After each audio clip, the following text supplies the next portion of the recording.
una enorme responsabilidad por delante y decidir si seguir acompañando a su papá o, por supuesto, y como corresponde, también acompañar a su esposa. Pero no era una decisión unilateral, era una decisión que ambos tenían que tomar, y yo bendigo a Dios porque de aliento no se va nada. ¡De aliento no se va nada! No, sería muy egoísta de mi parte decirlo, pero bueno. Como dijo el funebrero, yo no le deseo el mal a nadie, pero que a mí no me falte el trabajo. Estoy feliz porque comenzamos este año a profundizar los cambios que necesitamos para el liderazgo que la iglesia ya está requiriendo.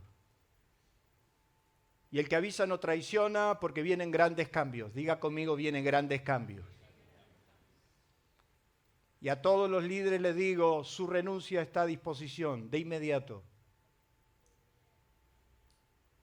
Y como pastor principal y cabeza de esta casa, tengo la responsabilidad de conducir este proceso de transformación que la iglesia necesita para que los jóvenes, que son los que hemos crecido, hemos trabajado en ellos, sean los que continúen con la obra de Dios. No me voy a morir en este púlpito y mucho menos solo. No voy a quedar en la historia como el pastor que se atroqueló y no fue capaz de compartir con las generaciones que vienen. Y ese mismo gesto espero de todo el liderazgo. Y si no lo vería, su renuncia sería exigida. Y tengo la autoridad para hacerlo. ¿Qué significa esto? Que vienen épocas de cambio. Diga conmigo, épocas de cambio. Renovarse es vivir. ¿Y cuántos están felices por eso? Levante tímidamente la mano. Aunque quiero decirles que nadie se jubila. En el reino de Dios no es así. Y todos tendremos que estar dispuestos a servir. Hace 2 domingos atrás, una conversación con amigos que quiero y mucho, una conversación que duró casi 6 horas, me dejó sin dormir. Y me quedé pensando en todo lo que habíamos hablado, porque recorrimos el proceso de Dios en su vida y en la mía. Momentos dolorosos, momentos que nos toca vivir en la vida, y de allí surgió este mensaje que hoy les quiero compartir. Yo quiero hablarles en esta mañana sobre, ¿qué dice ahí? Dígalo más fuerte, la trampa. ¿Cuántos en algún momento de su vida han sido víctimas de una trampa? ¿Cuántos han pasado por ahí? Y resonó en mi corazón uno de los personajes bíblicos más extraordinarios, y es Daniel. Y en el Daniel capítulo 6, en el versículo 16, dice la palabra que entonces el rey mandó. Estamos hablando del rey Darío, por si usted no lo sabe, rey de los medos y persas. Que un rey diga esto nos tendría que llamar la atención. Entonces el rey mandó y trajeron a Daniel y lo echaron. Esta es la clase bíblica que todos los niños aman. A todos les encanta cuando le hablan de Daniel en el foso de los leones. Entonces el rey mandó y trajeron a Daniel y le echaron en el foso de los leones. Y el rey dijo a Daniel, el Dios tuyo, a quien tú continuamente sirves, Él te libre. Dice que este rey trabajó todo el día para librarlo de la sentencia. Lo amaba tanto a Daniel. Y Daniel era tan especial para su reino que trabajó todo el día. El rey Darío. Y no lo pudo lograr. Otra traducción, la Biblia latinoamericana, cuando lee este versículo, dice, el rey dijo a Daniel, ojalá te salve tu Dios,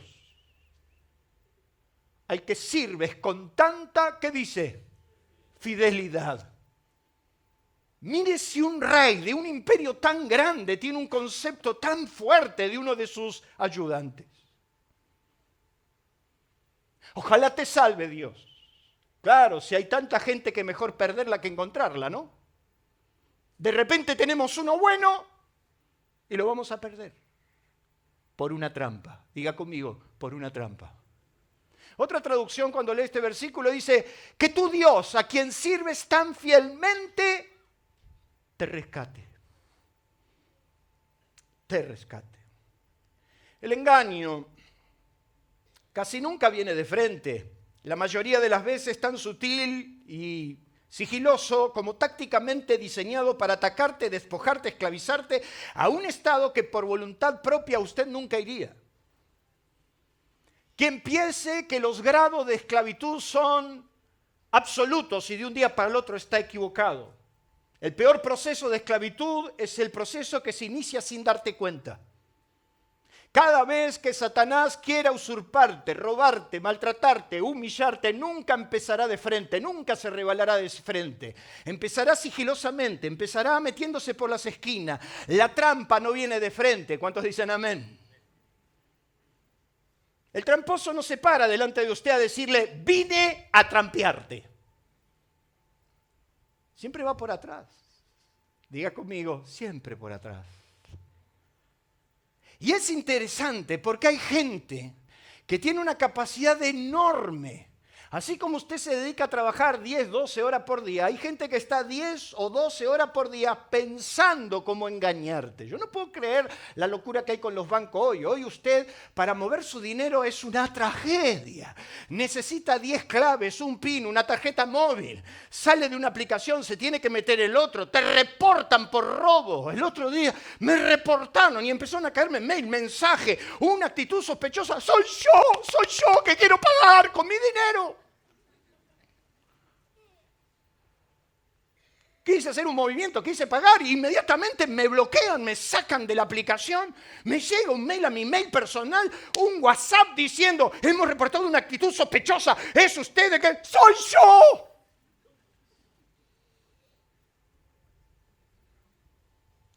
Mejor no le cuento estar en una gran tienda. Hace poco estábamos con el pastor Matías, estábamos en Estados Unidos en una gran tienda haciendo una compra. Después de toda la cola y pegando la vuelta, cuando llega el momento de pagar, ¡pum!, me bloquearon la tarjeta.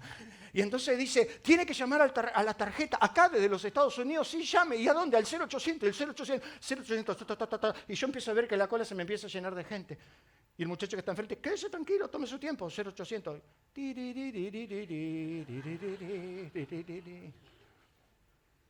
Ingrese los 22 números de la tarjeta. Los 22, sí, los 22. 2, 2, 4, 8. Le erraste a uno, perdiste la llamada. Diga conmigo el engaño. La trampa. La trampa nunca viene de frente. Y cuando te quisiste dar cuenta, estás hundido. Por eso el rey Salomón decía que el avisado ve el mal y se esconde, mas los simples pasan y llevan el daño. Demasiado inocencia y de repente te hace caer en la trampa. Y esto es que cuando venimos a Cristo, Él nos transforma y nos hace nuevo, es como nos volvemos un poco inocentones. Y somos demasiado inocentes. Y hay un viejo dicho que dice que el diablo es más diablo por lo viejo que por lo que hace, ¿verdad? Y entonces el inocente pasa y cae en la trampa. El rey David, cuando habló de esto, tuvo mucho que decir. Y él decía en el Salmo 35, sean avergonzados y confundidos los que buscan mi vida, sean vueltos atrás y avergonzados los que mi mal intentan. Porque sin causa, ¿qué dice? Escondieron para mí. A mis espaldas tiraron la red. Escondieron la red. En un hoyo, sin causa, cavaron hoyo para mi alma. Es Jeremías, que en su palabra dice, porque fueron hallados en mi pueblo impíos. Acechaban como quien pone lazos, pusieron trampa para caer y cazar a los hombres. Como jaula llena de pájaros, así están sus casas llenas de engaño. Así se hicieron, ¿qué cosa? Oiga, mi hermano. a ninguno de nuestros administradores públicos, porque voy a ser más paciente, pues ya me tiró en la bronca el domingo pasado que fui muy fuerte, o sea que pienso ser un poquito más detallista. Nuestros servidores públicos, si nosotros le haríamos una cata de toda su declaración jurada por su sueldo que han ingresado, jamás serían millonarios como son. La red que han tendido alrededor para que mucha gente caiga y sea víctima. Jesús les advierte a los discípulos que el mundo que ellos se enfrentaban al llevar su mensaje era un mundo hostil y bastante tramposo. Es entonces que les instruye al sano equilibrio entre la prudencia y la inocencia, sin perder ¿qué cosa?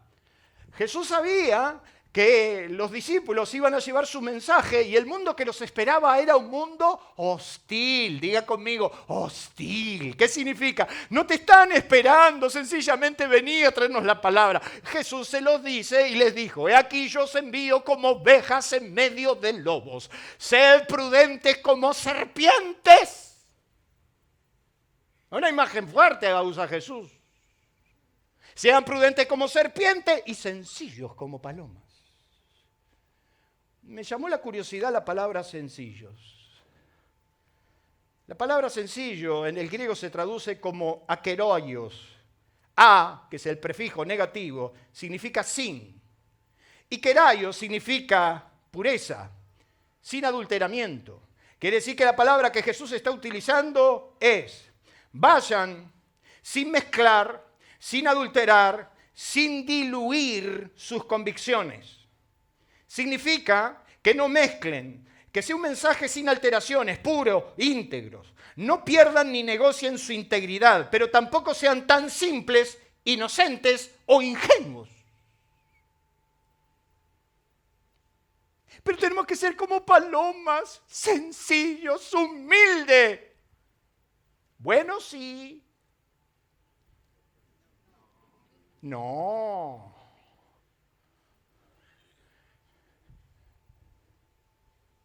Jesús dijo, el mundo que ustedes van a enfrentar es un mundo demasiado hostil. La gente es corrupta en extremo.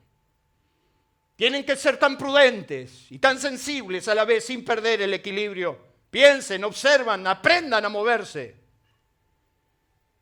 Pero si a Jesús lo tentaban todo el tiempo. Los religiosos del turno, dice la Biblia, que los provocaban para sacarlo de quicio.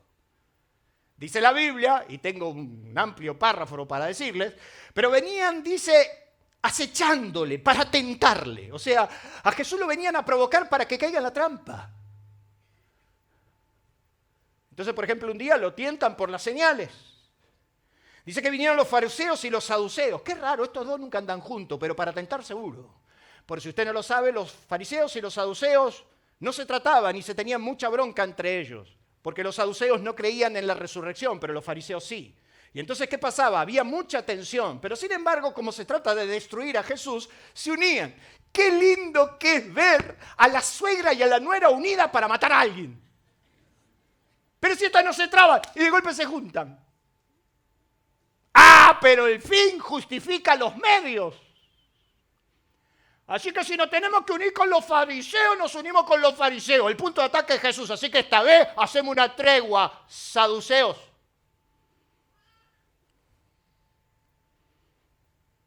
Y vinieron para tentarlo diciendo, muéstranos señal del cielo. Y Jesús me encanta, porque Jesús nunca caía en la trampa. Jesús, conociendo los pensamientos, le dijo, señal del cielo, ustedes piden manga de sinvergüenza. Ustedes son una sinvergüenza, una atorrante, una manga de forajido. Así se lo decía. Mira si te trato así. Esta generación adúltera y mala, esta generación mala y adúltera pide señal. O sea que los trató de malos y los trató de adúlteros. Esta generación mala y adúltera demanda señal, pero señal no le será dada sino la señal del profeta Jonás. Porque así como Jonás estuvo en el gran pez 3 días y 3 noches, así el Hijo del Hombre estará 3 días y 3 noches. En otras casas no te doy nada, querido.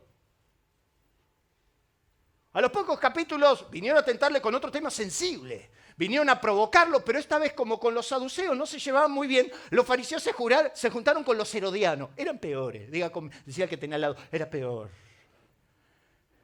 Dice la Biblia que se juntaron los fariseos diciendo, tenemos que hacerlo caer, a este tipo le tenemos que hacer picar el boleto, lo tenemos que casar infraganti para tener un hecho para qué acusarle. Entonces dice, vamos a ir con los herodianos, que eso saben más. Entonces fueron con los herodianos y dijeron, ¿con qué lo podemos tentar? Un hecho sensible, el divorcio. Y entonces dice la Biblia, nos dice el Evangelio porque me está mirando mal, nos dice el Evangelio de Mateo, en el capítulo 1, verso 9, entonces vinieron los fariseos tentándole, junto con los herodianos. ¿Es lícito al hombre repudiar a su mujer por cualquier cosa? Y Jesús, conociendo que lo estaban tentando, dijo, por cualquier cosa no. Porque al principio de la creación Dios no diseñó el matrimonio para que se rompa. Hay un pensamiento que se ha metido en la iglesia donde es muy común, es muy normal. Yo quiero decirte que el propósito de Dios no es ese. Si sucede es una desgracia. Pero que hay salida, hay solución. Y entonces Jesús dijo, al principio de la creación no fue así, sino que lo que Dios unió no lo separa el hombre.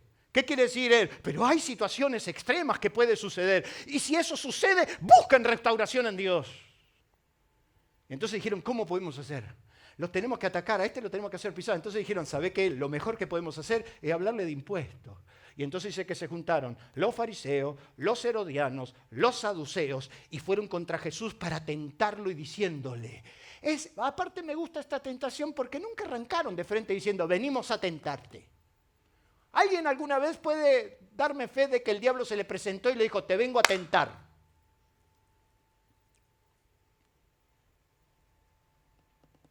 Entonces se fueron los fariseos y consultaron cómo sorprenderle en alguna palabra y le enviaron a los discípulos con los herodianos diciendo, maestro, me encanta esa gente, pastor, usted es un hombre de Dios y me está crucificando por atrás, pero está bien. Maestro, sabemos que eres amante de la verdad. Mira qué sinvergüenza. Sabemos que eres amante de la verdad y que enseñas con verdad el camino de Dios. Sabemos que tenés buena palabra, sabemos que vos sabemos, nosotros sabemos. ¿Pero no te parece que se te fue un poquito la mano? Ajá. ¿A que nunca lo escuchó? No, sabemos, ¿eh? Sí, nosotros sabemos. Nosotros sabemos que los pastores de esta iglesia son íntegros. Sí lo sabemos, pero sabemos que enseñas la verdad, que no te cuidas de nadie, porque no miras las apariencias de los hombres, pero Jesús conociendo la malicia, me encanta porque Jesús sabía cuando había mala vibra, sabiendo la malicia de ellos. ¿Qué quieren? ¿Es lícito dar al César impuestos?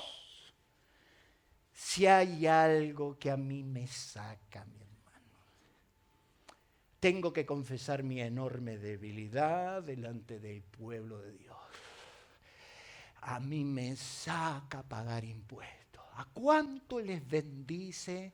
Levante la mano pagar impuestos, por ejemplo. ¿Cuántos están chochos que Arca te mande una intimación porque este año trabajaste muchas horas extras? Y entonces Arca dice, me tenés que pagar toda la retención de ganancia que este año no te ha hecho. Se lo dicen a un obrero, a un trabajador. O sea, ¿a cuánto le bendice pagar impuestos? A mí no. Y entonces Jesús le dijo, denme una moneda. ¿Qué ven? Ven al César, ¿no? Y no ven al Hijo de Dios que está acá. Entonces denle al César lo que es del César y a Dios lo que es de Dios. Y los liquidó. ¿Qué significa eso? Sea un poquito más astuto, sin negar tu mensaje, sin claudicar tus convicciones, pero sé inteligente. ¿Cuántos dicen amén? Daniel es un fuera de serie, un hombre extraordinario. ¿Me da unos minutos, por favor? Estaba en el primer grupo de los cautivos que, llevados de Jerusalén a Babilonia en el 605, siendo de sangre real y pariente del rey Sedequías, él y sus 3 amigos, según Josefo, fueron fácilmente promocionados al palacio de Babilonia. De mentes brillantes, Dice que cuando Nabucodonosor los probó, los halló 10 veces mejor que todos los que tenían su reino. Diga conmigo, de mentes brillantes. Hacían estos tres, extraordinarios en sus habilidades. Lograron escalar en el poder de manera sorprendente. Ejemplos de integridad, ejemplo de justicia y ejemplo de capacidad. Sirvió bajo los imperios de Babilonia, Medio Persia y Persia durante más de 75 años. Se calcula que entre 70 y 80 años Daniel perduró en los tres reinos. Tuvo la capacidad de estar con los peronistas, con los radicales y con los libertarios. Si sobrevivís a eso, sos un genio. Escúcheme bien. Sirvió bajo los imperios de Babilonia, de Medo-Persia, de Persia, bajo 4 reyes muy conocidos. En primer lugar, Nabucodonosor, al que Daniel se paró de mano, y usted me escuchó hace unos domingos atrás, se paró de mano y le dijo: vos no le diste la gloria a Dios, te van a arrojar del reino, hasta que aprendas que el cielo gobierna. No le importó perder la cabeza por eso. Pero también sirvió en el reino de su hijo, Belsasar. Belsasar, amante de la bailanta, le encantaba la fiesta. Diga conmigo, Belsasar era fiestero. Dice la Biblia que un día Belsasar estaba con toda la tropa que lo seguía, mujeres, concubinas, prostitutas, en su reino. Y mandó a traer los vasos que su padre Nabucodonosor había traído de Jerusalén. Y con los vasos de la casa del templo de Dios tomaba vino y daba tributo al rey del vino. ¿Cuántos conocen al rey del vino?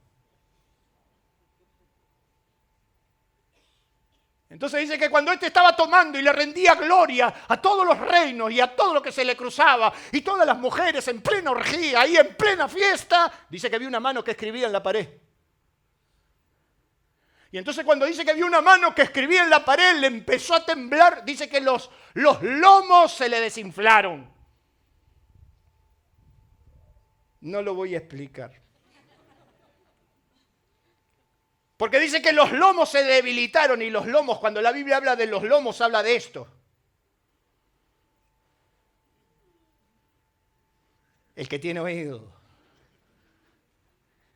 Se le terminó la fiesta, Ana. A Belsasar. Te cayó la ficha, ¿no? Y dice que se le debilitaron los lomos y las piernas le temblaban. Y entonces dijo: traigan a todos los magos, a todos los trólogos, que me digan la lectura de la pared. Hay una mano que está escribiendo, hay una mano que está escribiendo. No la ven, no la ven, nadie la veía. Le trajeron a todos los magos, a todos, sacaron a las mujeres, sacaron el vino, sacaron todo. El rey está mal. Y vinieron todos los magos, todos los que estaban ahí, y dijeron: no vemos la letra, no vemos la mano, no vemos. Y entonces la mujer que se enteró dijo: pará, en tu reino hay un hombre. Hay un hombre que sabe interpretar los sueños, y tu padre a ese hombre lo puso por jefe de todos, porque él tenía ciencia y sabiduría para entender los principios. Trae a ese hombre. Y viene Daniel delante de Belsasar, y Belsasar le dice: si me lees la pared, te doy plata, te doy oro y te doy un collar, te doy esto. Y Daniel le dijo: mirá, la plata es para vos, no me importa nada de lo que me da. Yo te voy a leer lo que está escribiendo la mano de Dios. ¿Sabes? Vos sabías que a tu padre lo echaron del reino porque nunca le dio la gloria a Dios. Y lo hiciste igual. Vos sabiendo esto lo hiciste igual, por lo cual tu reino es pesado en falta, es hallado en falta, se pesó en balanza, y tu reino te es cortado y se los dio a los medos y a los persas. Daniel en la corte diciendo: los medos persas te van a invadir. Y esa misma noche murió. Wow.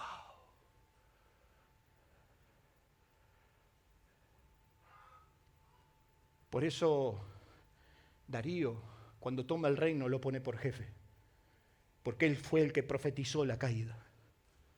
Y por eso también estuvo con Ciro, el rey que permitió el retorno, y a Ciro le mostró los escritos de Isaías.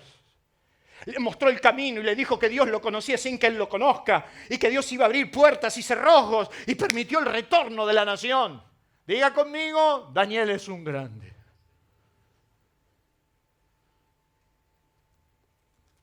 Abra su Biblia en Daniel capítulo 6. Vaya a Daniel capítulo 6. ¿Está recibiendo, hermano? Por introducción voy bien, ¿verdad? Daniel capítulo 6, verso 1. Pareció bien a Darío constituir sobre el reino 120 sátrapas.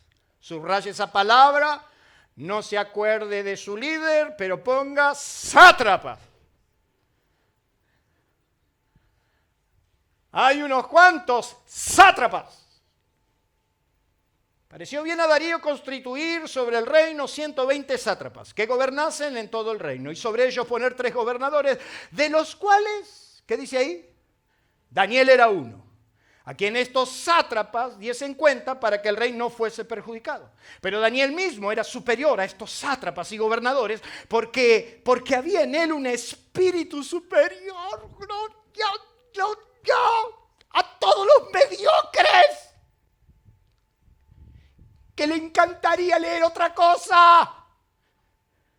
Daniel tenía, ¿qué cosa? Un espíritu superior. Pero si hasta los más paganos lo van a notar.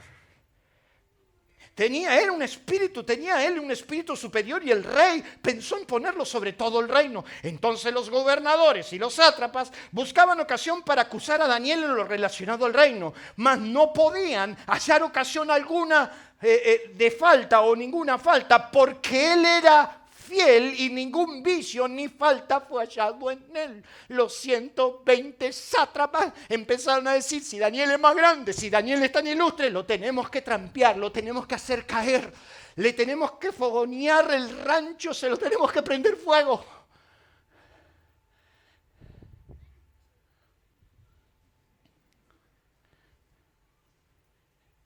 Lea eso. Cuando no pueden acusarte por lo que haces, te atacan por lo que crees.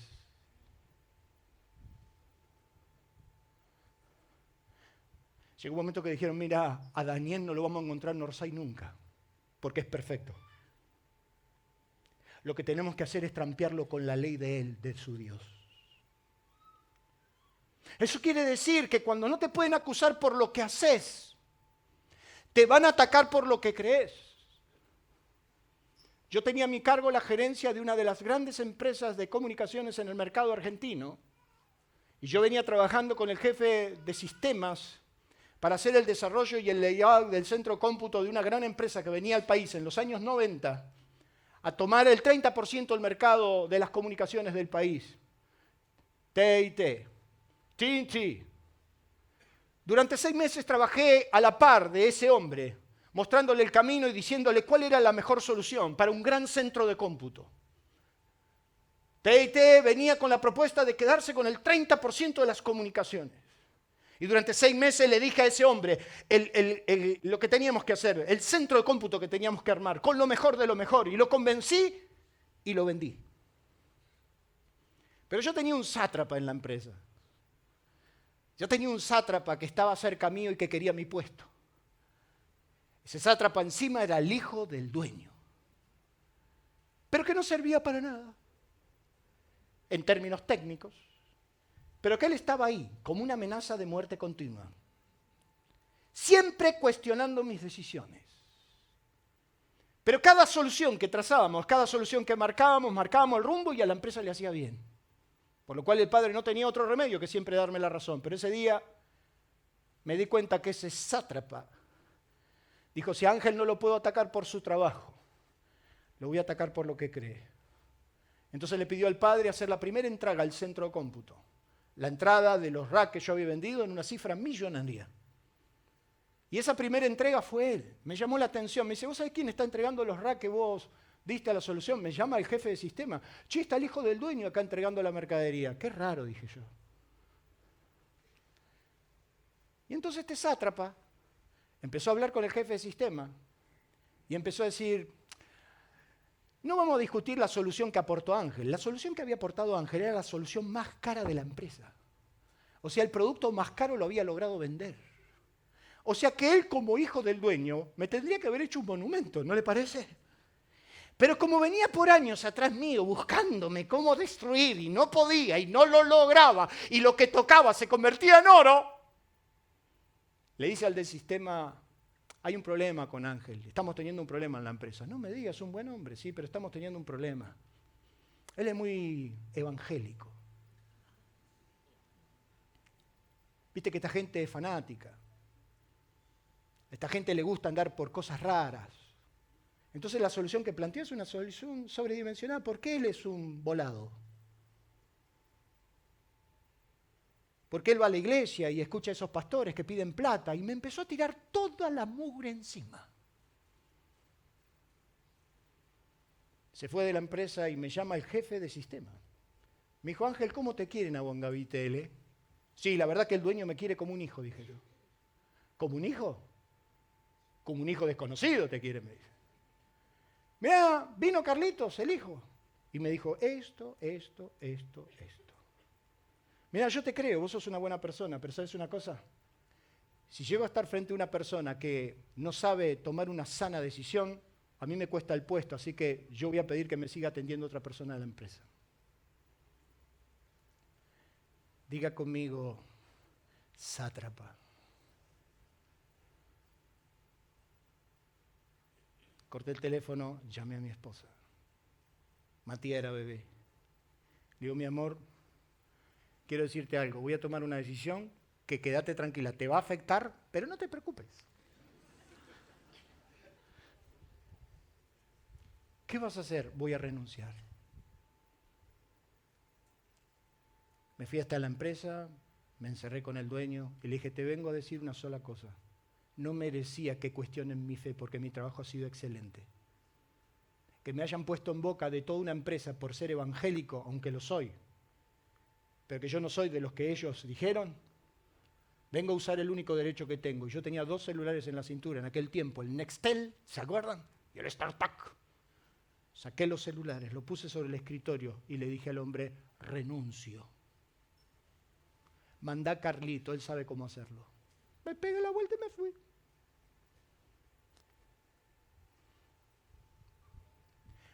A los 2 años, el dueño de esa empresa me estaba diciendo, ¿cómo hiciste para crecer y prosperar tanto? Hay un Dios, hay un Dios, hay un Dios.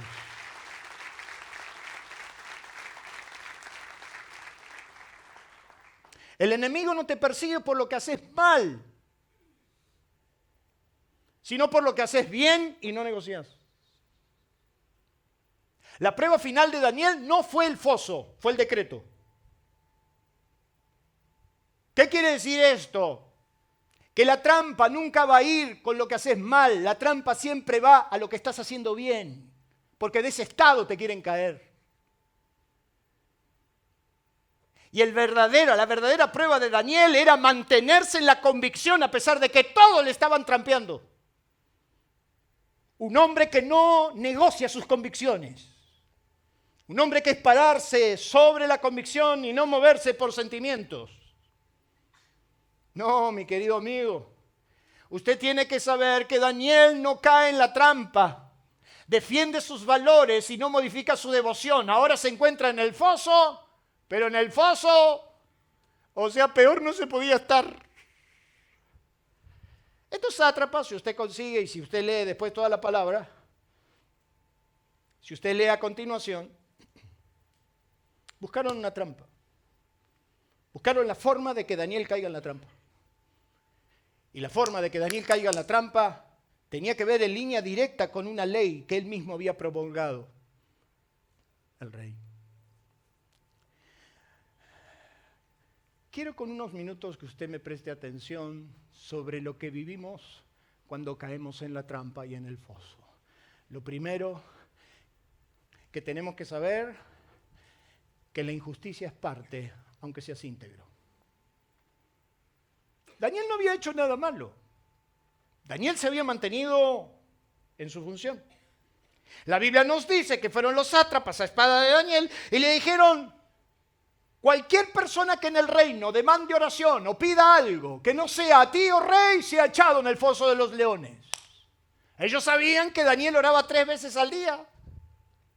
Y 3 veces al día todo el mundo sabía que Daniel abría la ventana en dirección a Jerusalén y oraba. ¿No cantamos eso en la escuelita? 3 veces al día. La Biblia nos cuenta que entonces los sátrapas lograron. Este lo agarró dormido y dijeron, sí, lo que menos imaginaba, que Daniel oraba 3 veces por día. Y entonces dice la Biblia que los sátrapas, porque mire que los sátrapas son bravos, son picantes, diga conmigo, son picantes. Los sátrapas fueron a buscar la ocasión y lo fueron a buscar en el momento que Daniel estaba orando. Daniel no dejó de orar, por eso se enteró del edicto, pero dijo, yo voy a orar igual. Y entonces cuando lo agarró orando, dijeron, acá está prendido. Entonces fueron todos diciéndole, oh rey, la ley de Media y Persia no puede ser abrogada. Una vez que está firmada, se cumple, ¿sí o no? Sí, señor, dijo el rey. Bueno, mira, vos firmaste una ley que dice que cualquier persona que se arrodille o pide o demande petición ante un Dios que no seas vos, sea echado en el foso de los Daniel. Danielito, tu amiguito, lo casamos orando. Y yo me lo imagino que el rey dijo, no, Daniel no. Sí, sí. A Daniel lo agarramos orando. Y tu ley, la que vos firmaste, dice que lo tenemos que tirar al foso de los leones. Así que a Daniel hay que tirarlo al foso. Dice que el rey Darío, trabajó todo el día para tratar de ver si con otro decreto, con otra ley, si llamaba a los diputados fuera de hora, si le firmaban la ley o no le firmaban la ley. Mire cómo estamos nosotros en la política cómo estamos, que la ley, que firman, que negocian, que tienen los votos, y todos los noticieros que tienen los votos, que los diputados, que los senadores, toda la rosca política, van a la votación y alguien no está.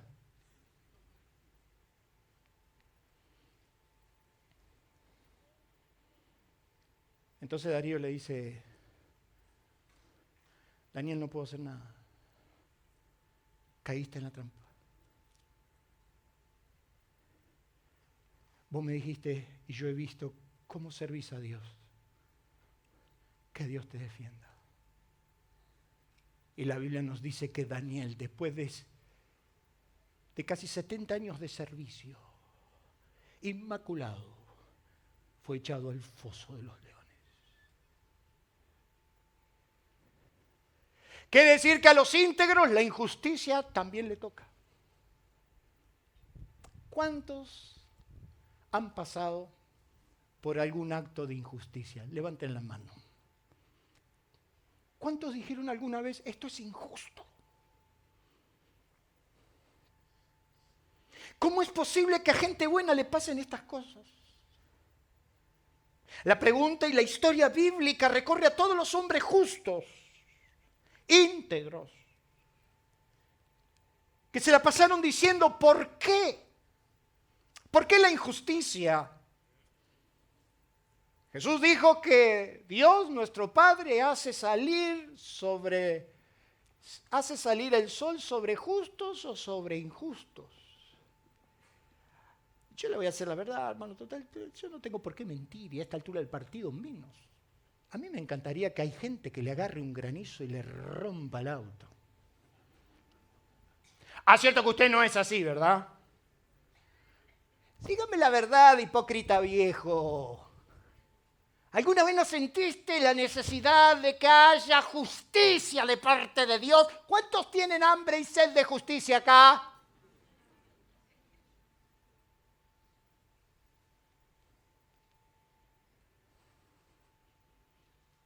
Fue Marita,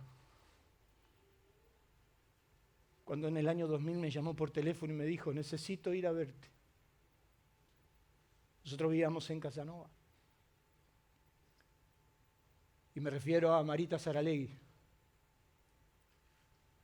Y vino a mi casa y se sentó en mi humilde casa. Carlito era chiquito, el que hoy dirigió. Carlito era muy chiquito.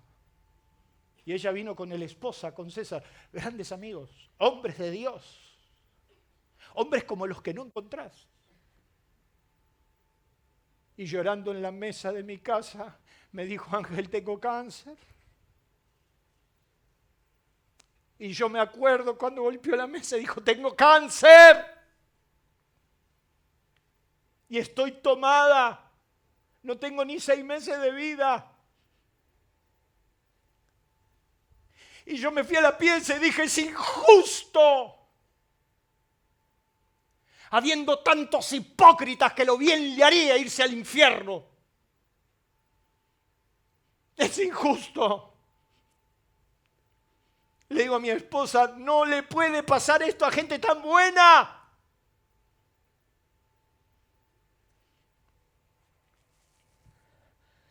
Toda injusticia duele y nos confronta. Y más cuando se materializa en manos de gente sin escrúpulos, que actúa con una solvencia y una autonomía que parecía a Dios no inquietar. Entonces todo acto de injusticia te enerva, te pone mal, porque ¿cómo puede ser posible que encima esto tan injusto parece que Dios no lo ve?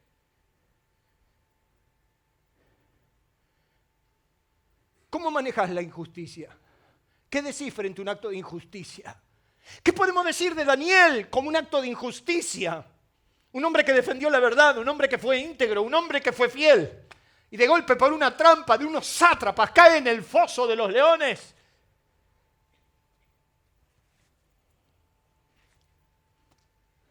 ¿Cómo manejas lo injusto?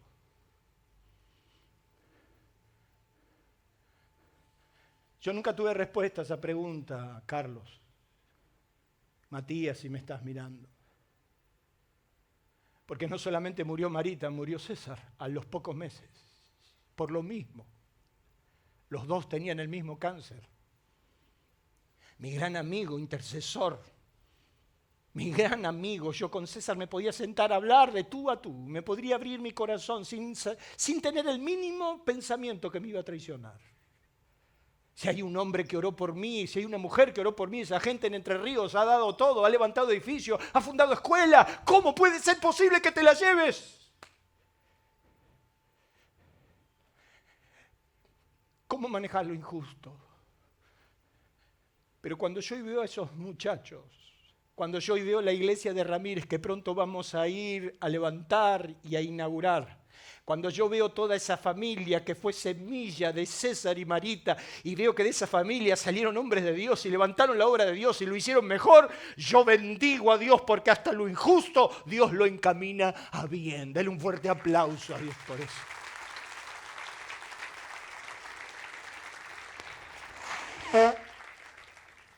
Ahí estaban los sátrapas, que eran protectores del reino, guardianes del territorio, o sea que la iniciativa fue buena. Poner a los sátrapas era poner gente que iba a cuidar el reino, que iba a ser guardián del territorio. Pero pareciera que la intencionalidad, a pesar de ser buena, solo que con el vértigo del poder, esta gente abusaba maliciosamente de esta... si usted siente identificación con esto, es pura coincidencia. Esta gente abusaba maliciosamente de esa posición para provecho personal. Con el tiempo se volvieron nocivos, perversos, lujuriosos, cuya envidia y ambición desmedida los llevaba a todo acto de maldad, con tal de preservarse en el poder. Diga conmigo, sátrapas. ¿No lo piensa decir? Dígalo. Sátrapas.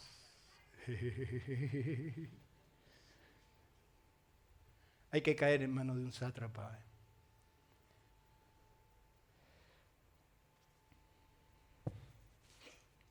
Entonces en el versículo 5 del capítulo 6 de Daniel, en su Biblia, léalo. Entonces dijeron aquellos hombres, no hallaremos contra este Daniel ocasión alguna para acusarle, sino hallamos contra él en relación a la ley de su Dios. Ahí lo enredaron. Quiero decirles que yo fui víctima de lo injusto también. Y yo he tenido sátrapas que hasta me quitaron el trabajo. Ese sátrapa me quitó el trabajo. Pero lo injusto trata con tu ego, tu autosuficiencia, tu orgullo, tu más profundo yo, que te lleva a la dependencia absoluta de Dios y a morir. Yo me lo imagino a Daniel en el foso diciendo, esto es injusto. Pero lo injusto trata con tu ego, con tu yo. con tus ganas de hacer justicia, con tu sangre. Afilarte los colmillos y decir la verdad que a los sátrapas también les puede ir mal. Por ejemplo, lo puede atacar un colectivo, un león. He pensado por noches completas la manera más morbosa que mueran mis enemigos. He deseado con toda mi fuerza que a más de uno le pase como la rebelión de Coré, que se abra la tierra y se los trague. He apretado el volante de mi auto pensando en la necesidad de matar al sátrapa que me arruinó.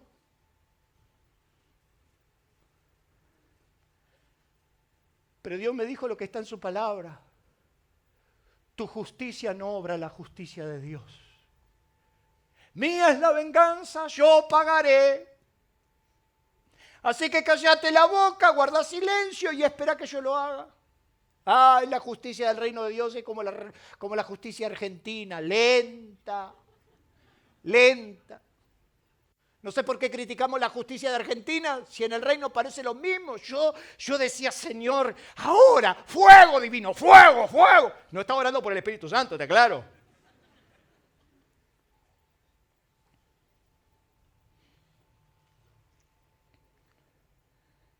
Y entonces Dios dice en su palabra, en Isaías 54, si alguno conspirare contra ti, lo hará sin mí, y el que contra ti conspire, delante de ti caerá. Ninguna arma forjada contra ti prosperará si condenarás toda lengua que se levante contra ti en juicio. Esta es la herencia de los siervos de Jehová y su salvación de mí vendrá. Si sos un siervo mío, si caminas en mis principios, tu herencia es que yo condenaré, dice Dios, toda lengua que se levante contra ti en juicio. Por eso seguí hablando.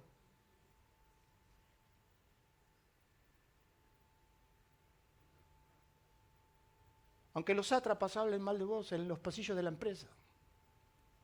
Aunque que te busquen para que caigas en la trampa, para sacarte de tu puesto, sacarte de tu trabajo, Dios hará separación entre vos y los demás. Den un fuerte aplauso a Dios por eso.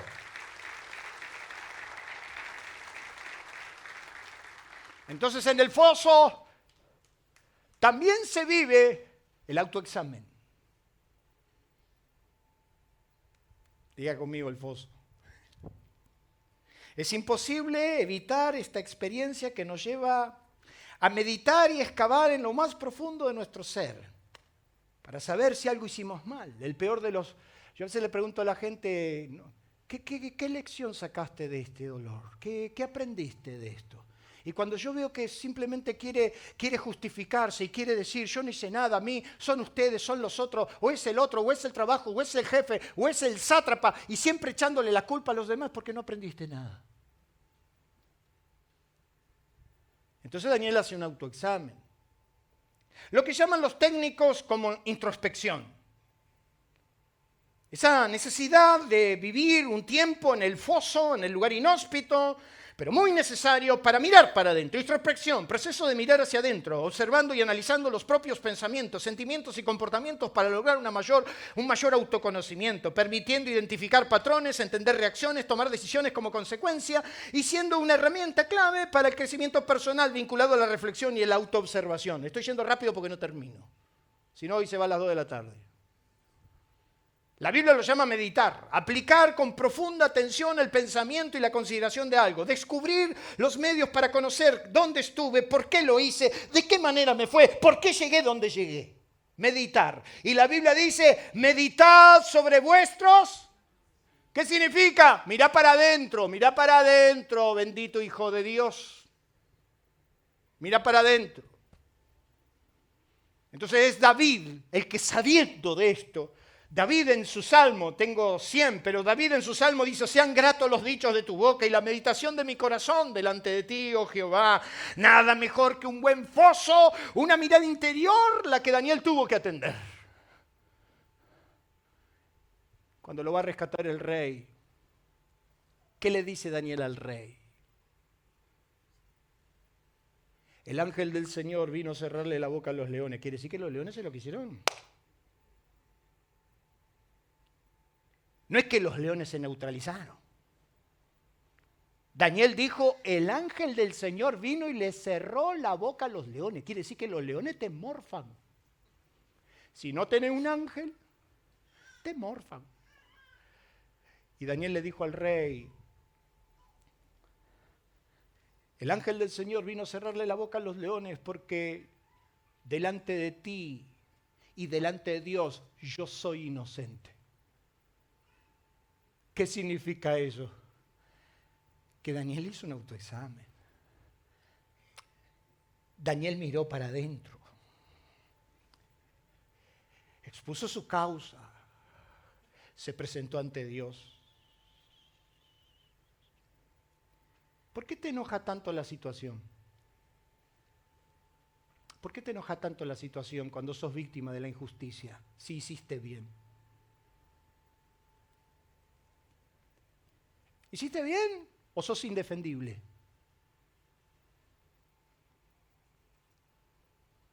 ¿Me puede decir un ay? Yo le decía, el que me estafó, el sátrapa que me estafó, el sátrapa que me mintió, el sátrapa que hizo esto y lo otro, porque nos encanta echarle la culpa a todos. Y Dios me dijo, ¿y quién le dio el crédito al sátrapa? ¿No fuiste vos el que le diste el plazo? ¿Por qué te enoja tanto la situación si obraste bien? Claro, el problema es que no te gusta asumir tu responsabilidad. ¿Vieron por qué soy un pastor no tan popular, no? Dios le dijo a Caín, ¿por qué está así tu cara? ¿Por qué está demudado tu semblante? ¿Por qué estás tan enojado? Si bien hicieres, no tendrías por qué estar así. Porque si hicieres bien y estamos en un acto de injusticia, vos pones tu causa delante de Dios y Dios te va a defender. ¿Cuántos dicen amén?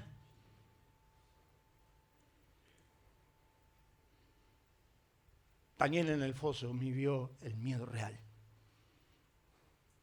Los leones estaban y se lo querían comer. Y a veces la vida nos para frente a los leones, a los sátrapas, y estar ahí no es fácil.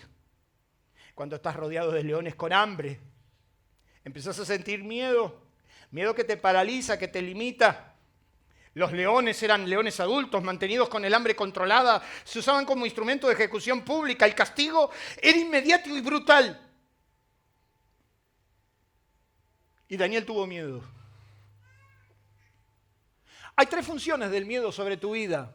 Número 1, la principal función del miedo es atarte. Lo dice Proverbios. Proverbios 29-25 dice que el temor del hombre le pondrá lazo, mas el que confía en el Señor será exaltado. ¿Qué significa? Que cuando tenés miedo a que te pase lo que te está pasando, ese es el lazo que te ata. Job entonces entiende el porqué de su desgracia y dice, el temor que me acontecía, el temor que me espantaba, eso me sucedió. No estuve reposado, no estuve confiado, no confié en el Señor. Tuve miedo. Entonces cuando usted empieza a ver gente que tengo miedo que salga, tengo miedo. ¡Qué bendita infancia tuvimos nosotros! Mi mamá no abría la puerta, le decía el domingo, no abría la puerta y dice, váyanse y no vuelvan. Salíamos de jugar a la pelota en el medio del barro, en el medio de la tierra. Los mosquitos eran unos zancudos que parecían cocodrilos. Salías de jugar a la pelota y estaba el vecino con la manguera regando el pasto y le pedías la manguera para tomar agua. Esa manguera andá a saber por dónde anduvo y nosotros la abrazábamos, la chupábamos como un helado. Sanito quedamos. Un nivel de inmunización tan grande teníamos nosotros que cuando a José le agarró papera, mi mamá me agarró a mí, a David nos metió en la misma cama para que nos agarre la papera a los 3. Digo que voy a andar sufriendo 3 veces con lo mismo, que se la agarre y lo crío a todos juntos. Y ahí teníamos en la pieza la internación del hospital.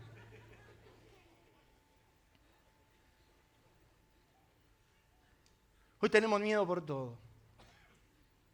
Somos presos del miedo.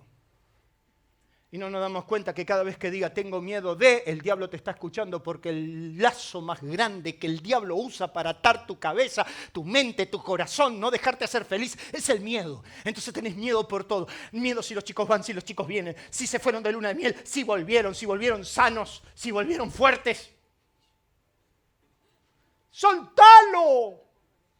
Marcos, allá vamos. Te soltamos. ¡Viví la vida! No, que la mamita le va a mandar el... Nana.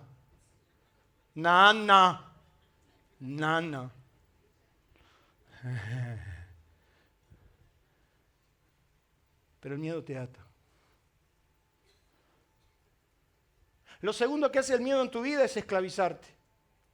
Romanos 8:15, no haber recibido el espíritu de esclavitud para estar otra vez en temor. Ustedes no recibieron el espíritu de esclavitud para estar tan temeroso como está todo el mundo, sino que ustedes recibieron el espíritu de Dios, por lo cual clama, Abba, Padre. Y el mismo espíritu da testimonio a nuestro espíritu que somos hijos de Dios. ¿Qué nos está diciendo? El Espíritu Santo te dice, a vos no te tiene que tocar lo que te toca al otro, quédate tranquilo, yo estoy con vos, esto va a pasar, lo vas a superar.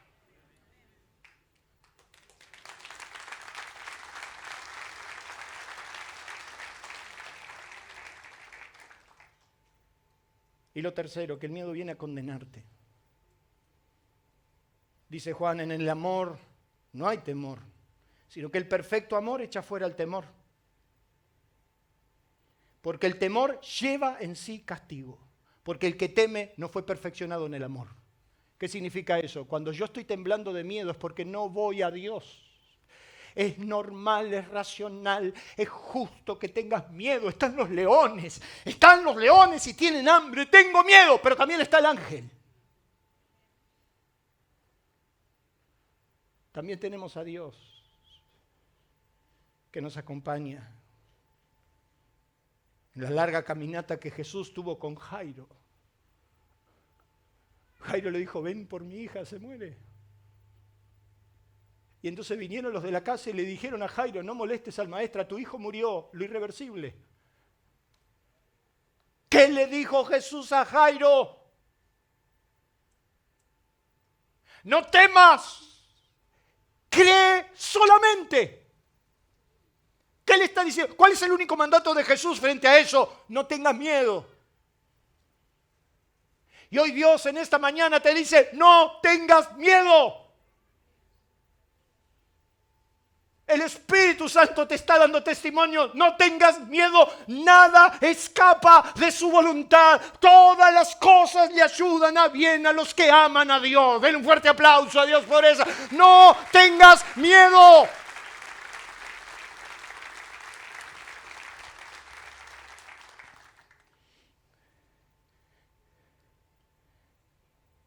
Dios envió a su ángel, el cual cerró la boca de los leones, para que no me hicieran daño, porque ante él fui hallado inocente, y aún delante de ti, oh rey, yo no he hecho nada malo. Entonces se alegró el rey en gran manera a causa de él, y mandó a sacar a Daniel del foso. Y fue Daniel sacado del foso, y ninguna lesión se halló en él, porque había confiado ¿en quién?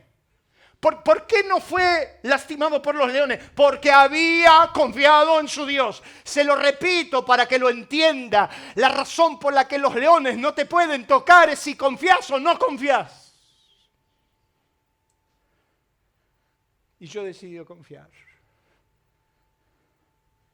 Y voy a ir terminando en esta mañana. A mi amigo le habían hecho una gran trampa, que no solamente le hizo perder su trabajo, sino que le formaron una causa y los sátrapas están apuñalando sus vidas.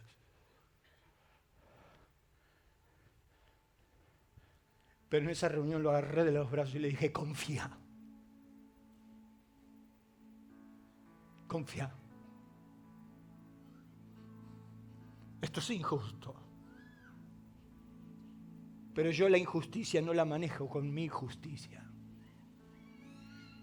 Yo no puedo aplicar mi justicia frente a una injusticia. Por eso el apóstol dice, encomienden sus vidas a aquel que juzga a los vivos y a los muertos. Lo último que tengo para decirte, que en el foso, Daniel, con casi 85 años, hizo un cálculo exacto de edades, tiempos. Daniel deja la función pública con casi 90 años, 85, 90 años, 70 años de servicio, en 4 reinos, 3 imperios. Cuando yo veo a Daniel, dice que él lee los libros de Jeremías y se da cuenta que se cumplía el tiempo de Dios para salir de la esclavitud y volver a la libertad. Fue Daniel el que le llevó a Ciro y le dijo: Ciro, mira lo que va a pasar acá. Mira la ley. Fue él el que se le dijo a Darío: Darío, mira lo que va a pasar acá. Somos libres. Y esos reinos se doblegaron e hicieron que Esdras, Nehemías vuelvan y reconstruyan la nación.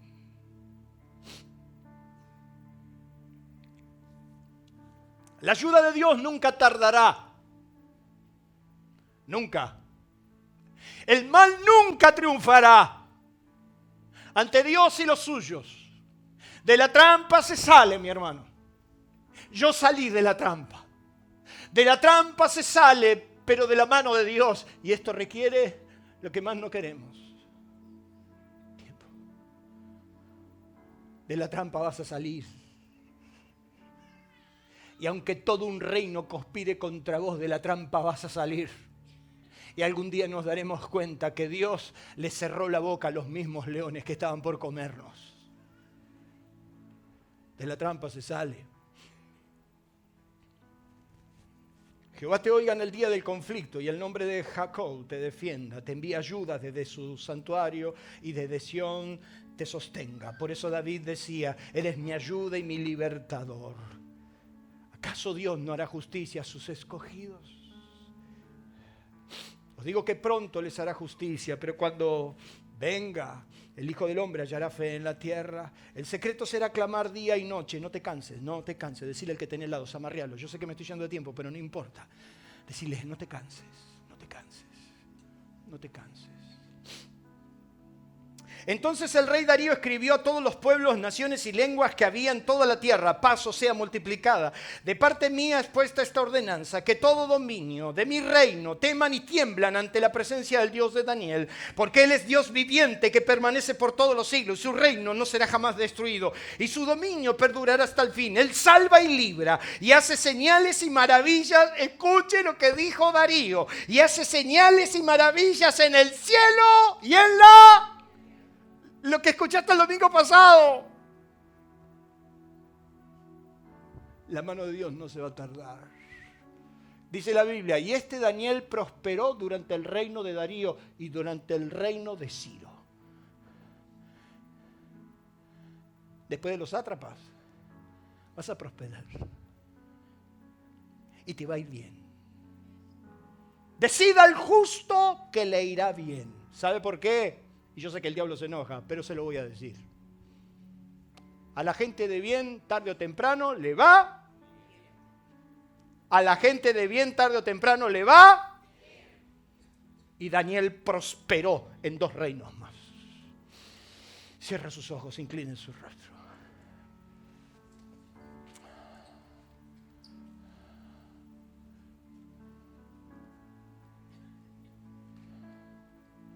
Yo necesito que Dios le tape la boca a los leones. Yo necesito que los sátrapas se hiervan en su propio caldo. Yo necesito que Dios me libre de la trampa del enemigo para ver a Dios obrar. Pero para eso yo me someto a la voluntad de Dios. Yo me inclino ante Dios. ¿Cuántos en esta mañana querrán inclinarse ante Dios? ¿Cuántos en esta mañana confiarán para que Dios los saque de la tribulación y los libre del opresor? Levante su mano donde está. Quiero orar por tu vida. Si estás en un foso, y en el peor de los fosos, si estás en el foso de los leones, y ese agujero oscuro, negro, frío, sin posibilidad de salir adelante, y los leones están al acecho, hay un solo camino, una sola solución: que el ángel de Dios les cierre la boca a los leones y me levante para gloria y honra de su reino. Porque todavía hay largo camino que hacer. Y todavía Dios te necesita para que des testimonio de por qué venciste el miedo. ¿Por qué y cómo hiciste para salir adelante? ¿Cómo rompiste las cadenas y las ataduras de la esclavitud, del miedo, del temor? Y entonces Dios cumplirá su propósito en su vida. Levante su mano donde está, incline su corazón y su rostro ante Dios y dígale: Señor, Señor, aquí estoy. Mira mi vida, mira mis ojos. Porque tú eres mi ayuda y mi libertador. Tú eres mi pronto auxilio. Claman a ti los justos, Dios, y tú los escuchas. Tu palabra dice eso. Claman los justos a Jehová y Jehová los oye y los libra de todos sus temores. El ángel de Jehová acampa alrededor de los que le temen y los defienden. Yo soy uno de ellos. ¿Cuántos en esta mañana desean, anhelan postrarse ante Dios y decirle: aquí hay un justo clamando, Señor? Y no justo por mi justicia, aquí hay un justo por la sangre de Cristo.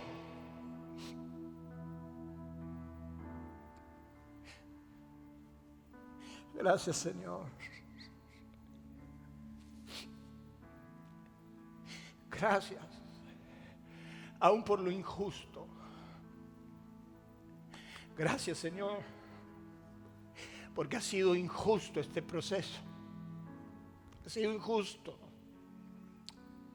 Pero, Señor, yo nunca negocié. Nunca negocié y tú me sacaste a tierras mejores. Tú has sacado mi cabeza en alto. Has puesto mis pies sobre roca porque decidí confiar en ti y no entregarme al temor. Y aunque estoy temblando de miedo, Señor, yo he decidido entregar mis miedos a ti, sabiendo y confiando de que tú lo vas a hacer para la gloria de tu nombre. Y decimos amén, y decimos amén, y le damos un fuerte aplauso a Dios. Él es mi libertador, mi alto refugio, mi roca firme.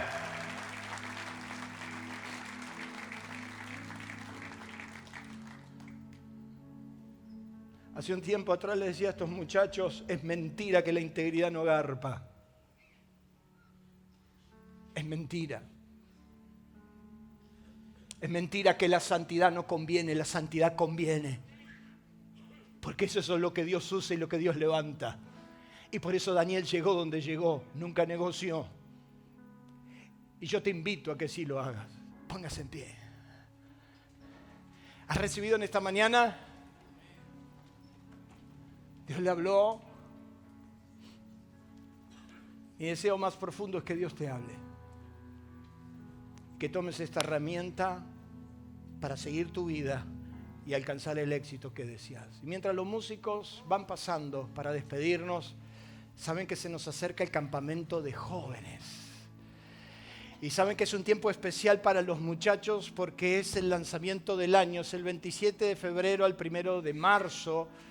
Ahí Lucas y Caro están haciendo un trabajo con todo el equipo extraordinario. Yo quiero decirles que ya hay 120 inscritos y ya no hay casi lugar. O sea, ya prácticamente no hay lugar. Y si usted no se anota hoy mismo o más tardar la semana, usted se queda afuera y se la pierde. De este campamento se vienen con grandes bendiciones. Algunas físicas, espirituales. Pero es un tiempo de compañerismo donde los chicos reciben mucho de parte de Dios. Yo soy el fruto de un campamento de jóvenes. A mí Dios me llamó en un campamento de jóvenes. En un campamento de jóvenes Dios me dio la que hoy es mi esposa, mi novia. Me la sentó al lado y dije: ¿de dónde salió este ángel del Señor? Nunca la había visto, tenía apenas 14 años, imagínense aquella época. Y cuando ella se sentó al lado mío y estábamos juntos orando, el Espíritu Santo me dijo: ella es. Y a partir de ese momento se enamoró locamente de mí y nunca me dejó. Si usted tiene un hijo que no se anotó, empújelo, anímelo, exhórtalo, extorsiónelo, pero mándelo al campamento, porque por ahí en el campamento Dios lo toca y vuelve transformado. Imagínate. Pero es mi deseo, por el llamado que hay sobre esta iglesia, de que este sea un tiempo donde Dios afirme sus convicciones, porque te necesito con la 10 puesta. Los necesito al 100%. Acá no hay lugar para tibios ni mediocres. Es al 100% y a fondo. Esa es la dirección correcta. Al 100% y a fondo. Para adelante. Así que anótese en el campamento. Ya se está por cerrar. Los que todavía no pagaron, que paguen. No debáis a nadie nada, dice la Biblia. Así que Garpetti, empezando. Que el Señor le bendiga. Gracias por estar. Gracias por venir.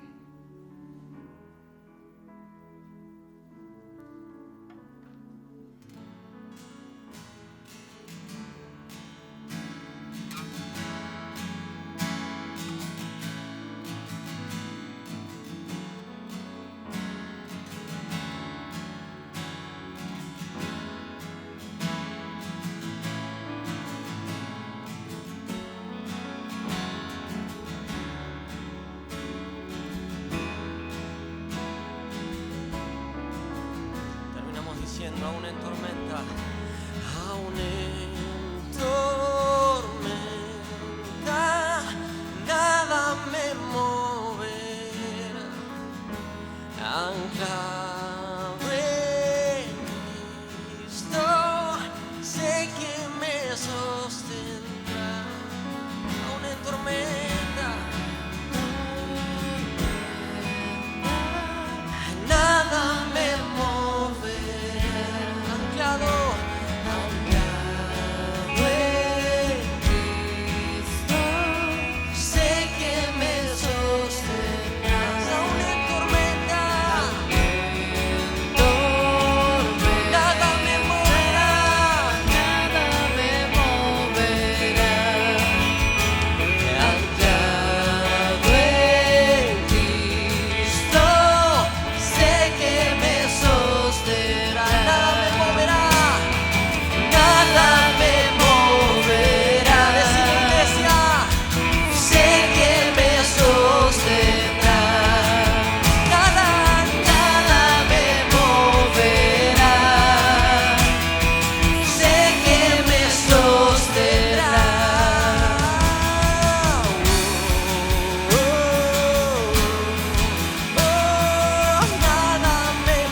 Él no, decirle Él no falla, y Él no fallará,